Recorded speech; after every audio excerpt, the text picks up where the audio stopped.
Hey, everybody. My name is Ryan Sherrer with Small Business Chronicles. Now, you know, Small Business Chronicles has become your Swiss Army knife for business, whatever it might be, from needing accounting to needing emotional support to knowing how to work-life balance. But let's pretend for a minute you took your company and you built it up and now you're done. You maybe that was your goal. Maybe you were building up to be done. Maybe it's just time for you to exit and get out. I have Darryl Bates-Brownsword from Succession Plus all the way across the pond. So tell us a little bit about what Succession does, Darryl.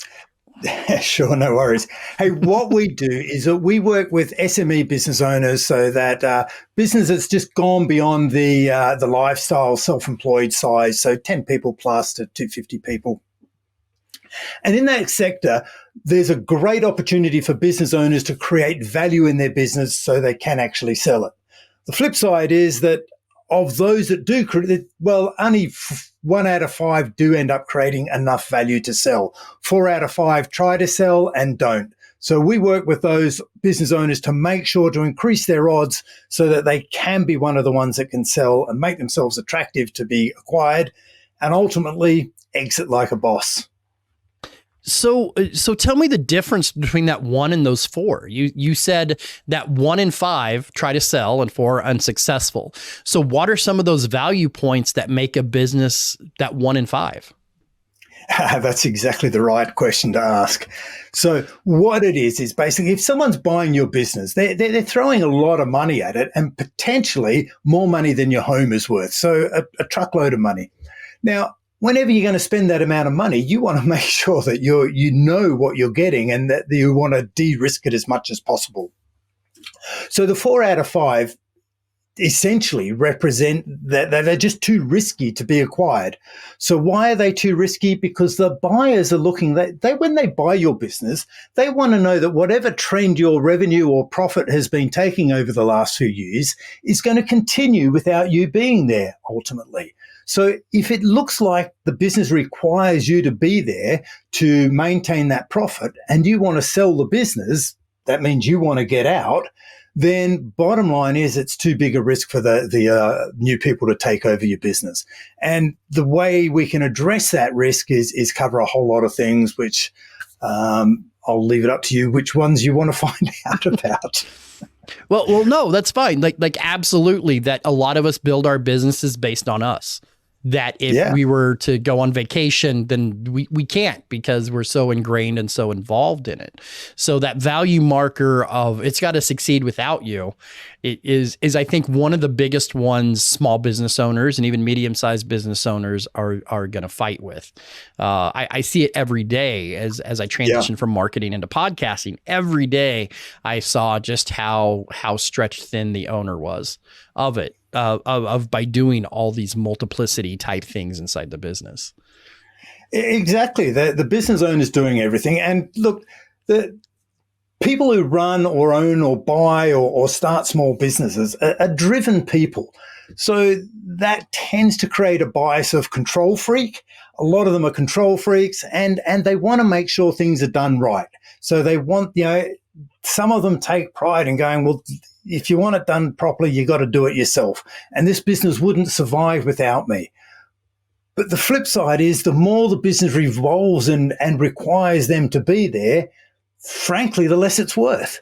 So we've got to figure out how do we move through and grow through that stage of, being the key point, the centerpin of our business, to being, I guess, like the captain of the ship, just steering it and pointing it in the right direction, and then everyone understanding their roles and knowing how to take the business forward, and you providing the framework to allow them to do that. Once you get on that path, and we're talking systems and reducing reliance on key people and moving reliance to key processes, once we start heading down that track, we're well on our way. What would be the next biggest thing that would separate that? Because we've got the involvement of the owner.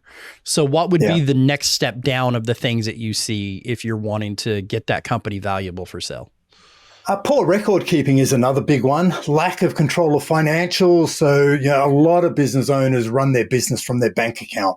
They don't have true visibility or understanding what's happening with the finances. So a lot of businesses, over the years go broke because they simply run out of cash and they're profitable at the same time, which just means they're not generating enough cash to fund their growth because they don't have the visibility, the finance to know how much they can grow annually within their current cash constraints or before they require extra funding. We talked about key people. We mentioned a lot of business owners like being the best salesperson or the best producer of their business. We want what also happens is that we end up with high staff turnover. If the boss is a control freak, if the boss is, stressed and frustrated with how their business is going, then they'll end up being a stressed and frustrated boss. Now, who likes working for a stressed and frustrated boss? No one. Exactly. So we can just leave. As employees, we can leave a frustrated boss, leaving the boss to go, well, you just can't get good help around here nowadays. And the key point is always that control freak boss, that micromanager is a poor manager, and people love to be led. People are craving good leadership, not micromanagers. And, we want to be part of something special. We want to understand where the business is going and what it's trying to achieve. We don't want to just show up just, Groundhog Day doing it again and again and again. People want to be part of something. So I've got a question that I was dying to ask you once I read your profile. Has anybody ever brought a business to you and went, hey, I want to sell this? And you're like, yeah, no, like there is nothing valuable here. Have you had to have that conversation with people? Yeah, absolutely. And it's, the business I'm thinking of, it's going back a few years, the one that immediately came to mind when you asked that question, and it had 20 people in the business. But that was effectively a business with one super productive owner of the business, and he had 18 or 19 helpers. And this guy was, he was just pointing, you do this, right? Give that back to me. I'll do that. And he was just literally that busy. He was working, 10-hour days. He was making a lot of money and highly profitable, but it was just him being super busy and managing 18 sort of admin staff. So there's a big gap in skills between him and the next layer. There was basically 19 odd, assistants. So none of them had any ability to make decisions. They all just did as they were told or what they were asked. So, as soon as you took him away, if he wanted to sell the business, all he had was 19, odd people who were sitting there waiting to be told what to do next, because they knew as soon as they tried to take any initiative, they were used to having their head bitten off. So he ended up just getting cheaper staff and, just told them what to do. So it had a fantastic reputation of being a producer. So around the marketplace in the local environment, people go, go to him, because they knew he'd get the job done and he'd get it done. He'd respond quickly, but it was him. It was not go to his business or his brand. It was literally all about him. So it worked for him. Yeah. So it worked for him, but it wasn't a transferable product. Exactly. I guess so my follow-up question. Sorry, go ahead. Yeah, I was just going to say the advice we gave him was just make sure that, it's a really highly profitable business. Make sure you work with a financial planner and extract as much cash as you can out of the business and build up all of your assets outside of your business rather than expecting or hoping that your business is going to be an asset. Because, as you say, it's a business model that worked really well for him. But so don't try and change him. Just give him the advice and point him in the right, because he was never going to be able to turn it into a business. It was just a highly leveraged self-employed model, and it worked a treat for him. That's fair. That I think, once again, going back to my former statement, a lot of the small businesses I work with are exactly that. They're a different sort of self-employment instead of a business. My next question to you is tell me a little bit about Succession Plus. That let's say that I'm coming to you with a business and I'm this business owner that, like you said, you've given him advice. I'm not keeping good records. Have you seen people come to you and get that advice and turn it around and be able to sell their company? That's what we do. Look, we've got a process. So we follow our own advice, thankfully. Yeah. So we've got a methodology. So people come to us for our methodology, and we promote that methodology all over the place. And the methodology is known as the 21 steps. So these 21 steps are the 21 topics or things that you need to address to get your business attractive to be acquired and de-risk your business. So we've got the methodology. We've got the first thing we do when business owners come to us is we go, well, let's have a look at what your business is really worth. If a buyer were to come and write a check today, what would they value the business at? And then let's compare that with what you hope to get, or what you think it's worth, and just so we know what the gap is. And then we know what work we've got to do, or if it's even possible, or if we have to reset your expectations. So we start by identifying the value. Then what we do is we go, well, let's protect what you've already built. Let's make sure that whatever does happens, if you have to exit the business suddenly, you'll get something.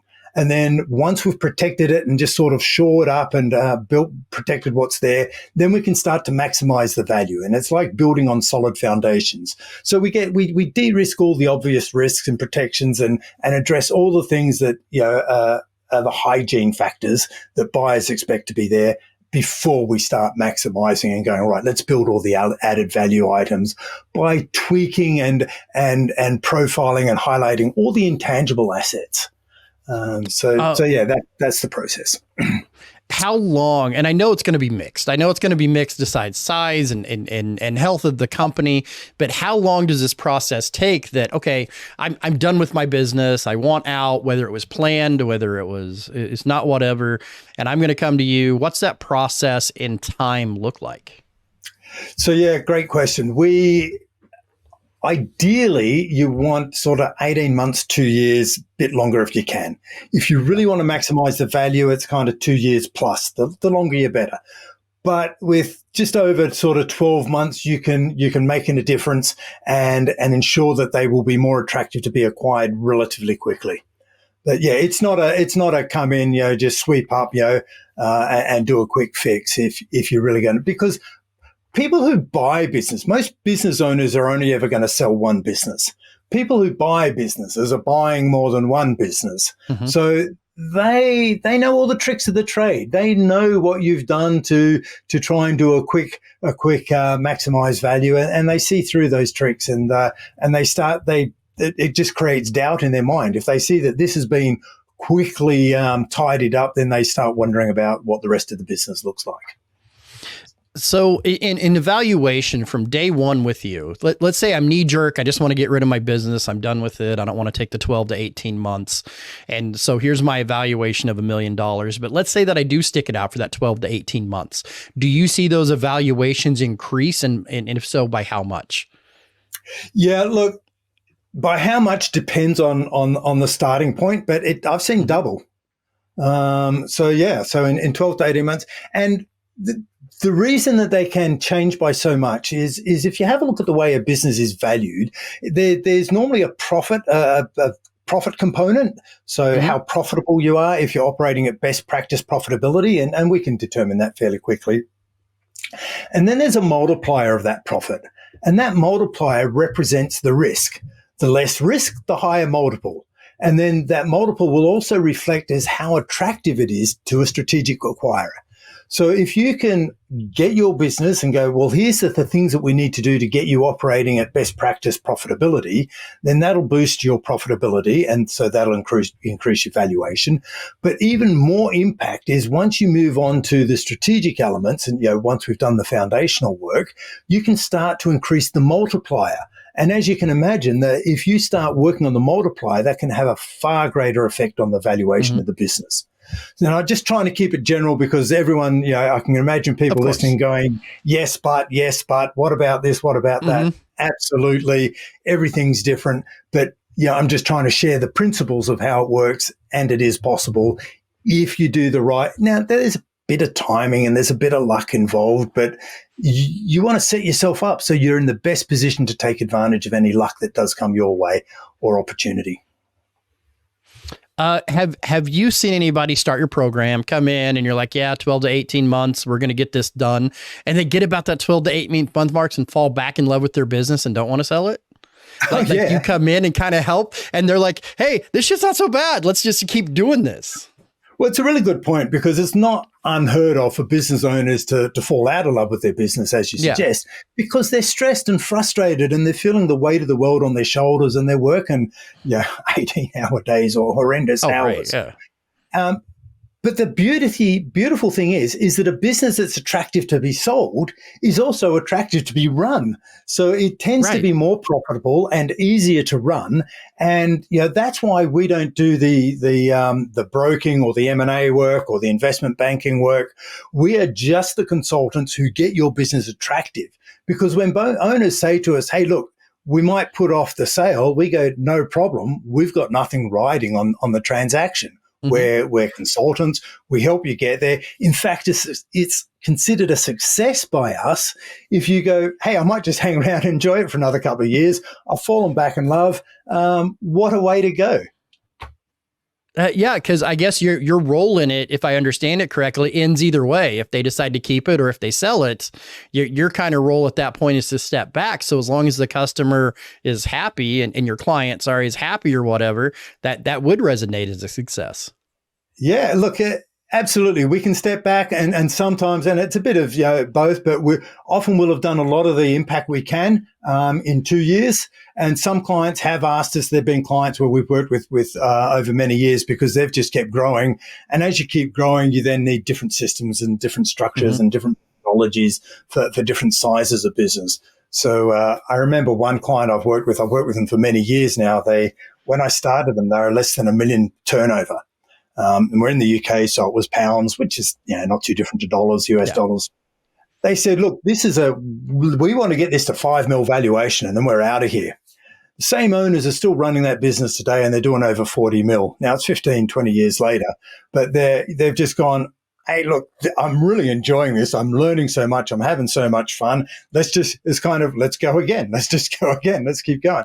And they just keep building their business, and they've got a whole new strategy now. And they're having a whole lot of fun, and it didn't start out as a family business, but it's heading down that track now, and they're building a family office, and they're just loving it. Well, I think some people, when they sell and they try to offload, it's kind of like they don't know what to do. They're in a business, they don't want it anymore.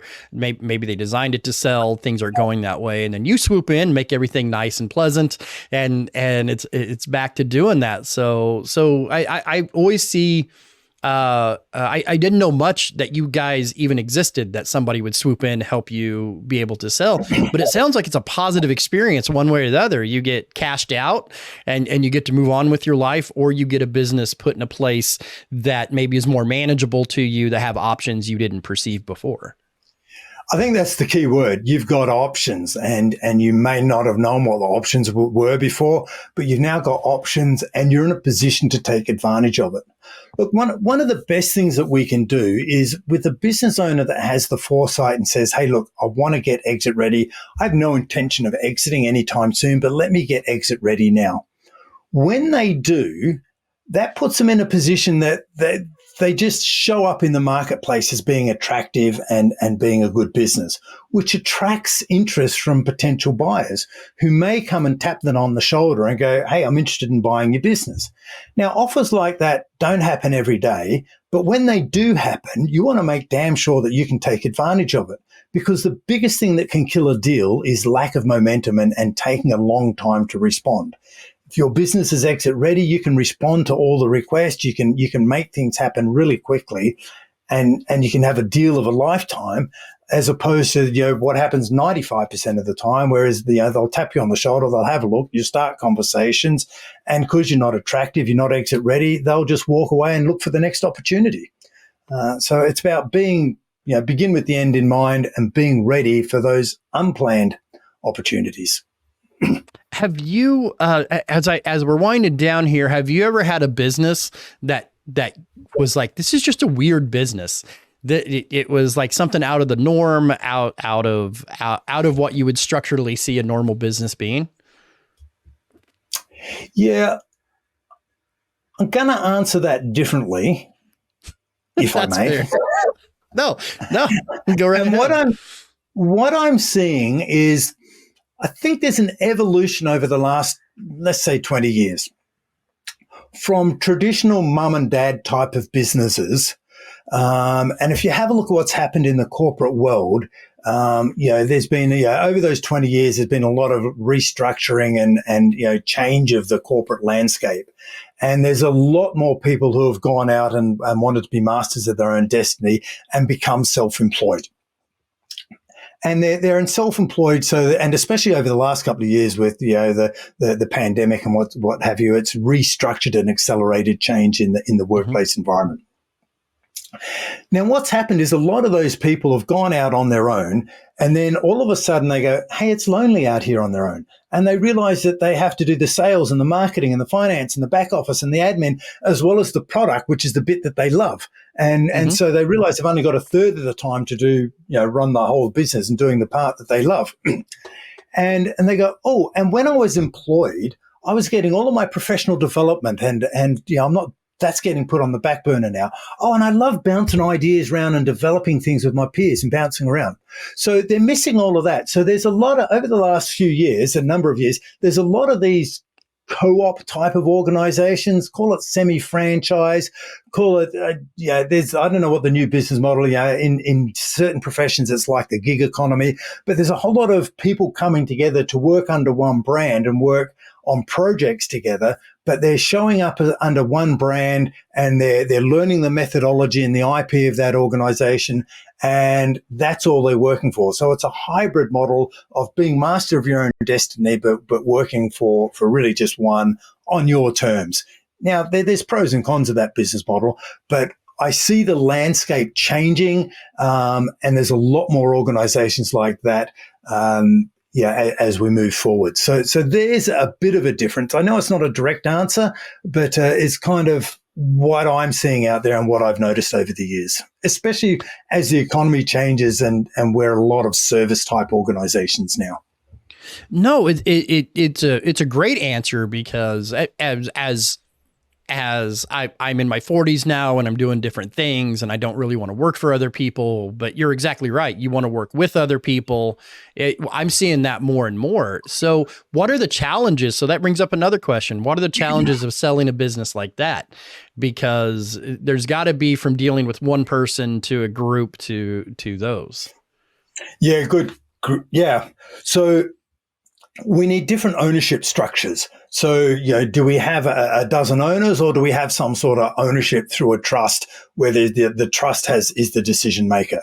So we figure out how our control structures work, and so that they are motivating and inspiring for everyone, or all the key people involved in the business. But before we even look at exiting the business, I think we've got the dynamic of an organization like that is, how do I lead it? Because in those situations, you don't have positional power where, you're someone's boss and you can just tell them what to do. And just by dynamics of the employee relationship, they kind of have to toe the line. Now, so you need a leadership style that is very inspirational and collaborative. And you need the right, a lot more emphasis needs to be put on the culture of the organization to inspire everyone to want to head in the same direction. So you need to be really clear with your vision and what the organization is trying to achieve, collaboratively, collectively, what have you. So a combination of leadership style, which will would be measured by, I guess, how long the equivalent of staff turnover, how long your consultants, your contractors, your licensees is what's most common, how long they stay with you. And, because do you have them financially locked in, or do you have them culturally locked in?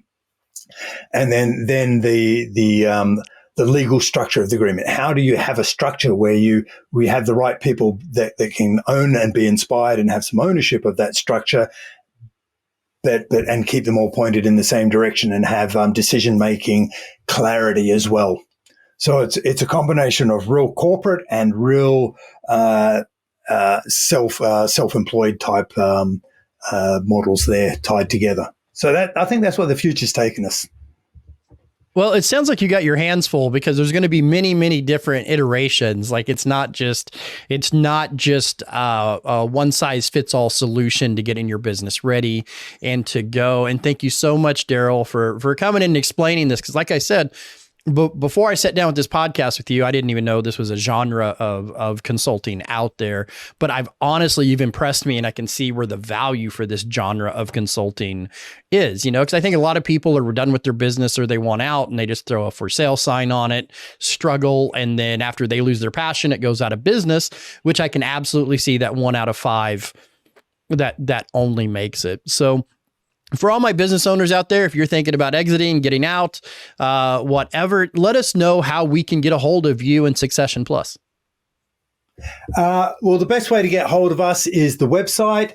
The website will point you, depending on where you are in the world, will point you to the closest country to us. We've got, starting in the States, probably in the new year, we've got a team happening there. But the website is succession.plus, Plus.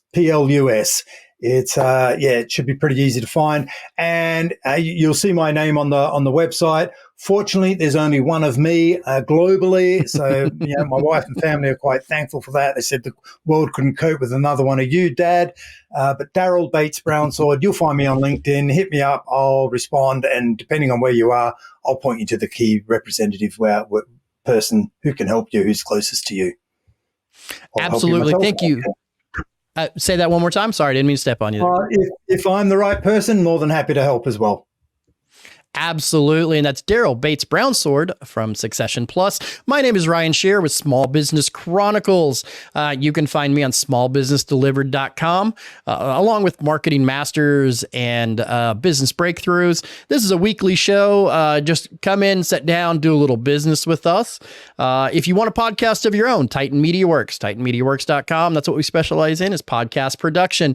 You can find us at titanmediaworks.com/pricing to find out all the details. Until next time, thanks everybody.